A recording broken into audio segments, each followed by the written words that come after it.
مثلها كمثل الحمار يحمل أسفارا. بہت بری مثال دی ہے علم کے مطابق عمل نہ کرنے والوں کی. اور میرے بھائی دیکھو، عمل بھی میرا اللہ تعالیٰ کو مطلوب نہیں ہے. ویسے شیطان نے بہت عمل کیا تھا.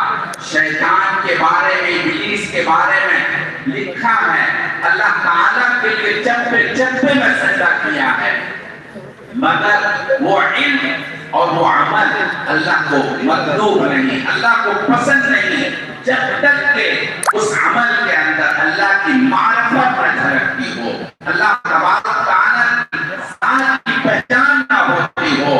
اور عرفان بھی وہ مطلوب نہیں ہے جو خالص ظاہری پہچان عطا کرے، بلکہ معرفت وہ مطلوب ہے جو اللہ تبارک و تعالیٰ کا عاشق بنا دے، اللہ تبارک و تعالیٰ کا دیوانہ بنا دے.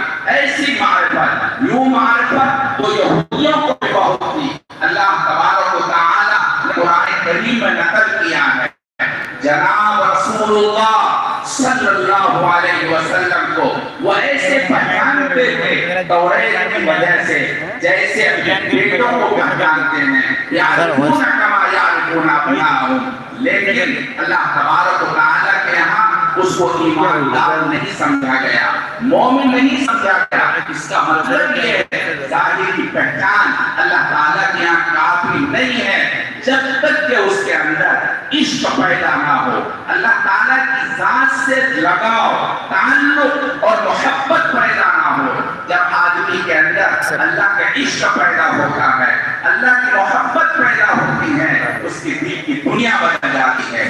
حضرت اقدس تھانوی رحمۃ اللہ علیہ نے فرمایا چار عین جب تک جمع نہ ہو اس آدمی کے اندر حقیقی معنی میں نور نسبت نہیں آتا، علم کا نور نہیں آتا. ایک علم ہے، نمبر 2 عمل ہے، نمبر 3 عرفان ہے، چوتھے نمبر پر عشق کا ہے.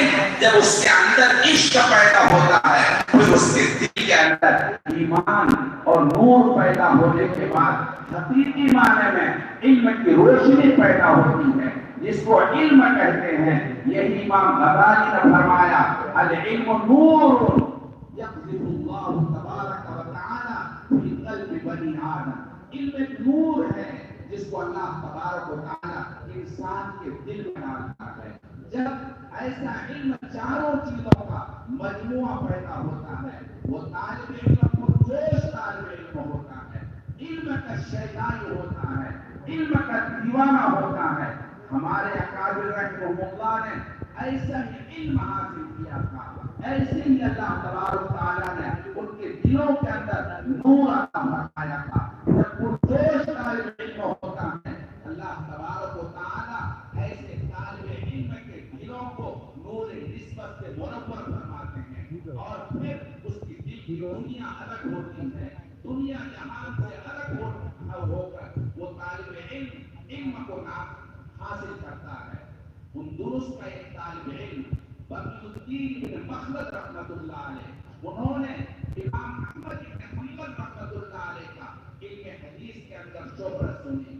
اس طالب علم کے اندر یہ جذبہ پیدا ہوا مجھے علم حدیث حاصل کرنے کے لیے امام احمد بن حنبل کے پاس جانا چاہیے. اندلس سے بغداد بہت دور ہے، درمیان میں سمندری سفر ہے، مگر وہ طالب علم اپنے مقصد میں سچا تھا. اس نے طے کر لیا مجھے بغداد جانا ہے اور جا کر کے امام الحدیث امیر المؤمنین فی الحدیث امام احمد بن حنبل رحمۃ اللہ علیہ سے حدیث حاصل کرنا ہے. چنانچہ اندلس سے بقی الدین بن مخلد اپنے مقصد کے لیے روانہ ہوتا ہے. اس زمانے کے اندر سمندری سفر بہت کٹھن ہوا کرتا تھا، بہت مشکل ہوا کرتا تھا. سمندر کا سفر اتنا مشکل تھا، باغبانی کشتی چلا کرتی تھی اور اس کشتی کے اندر بیٹھنے کے بعد کچھ پتہ نہیں رہتا تھا منزل تک ہم کب پہنچیں گے.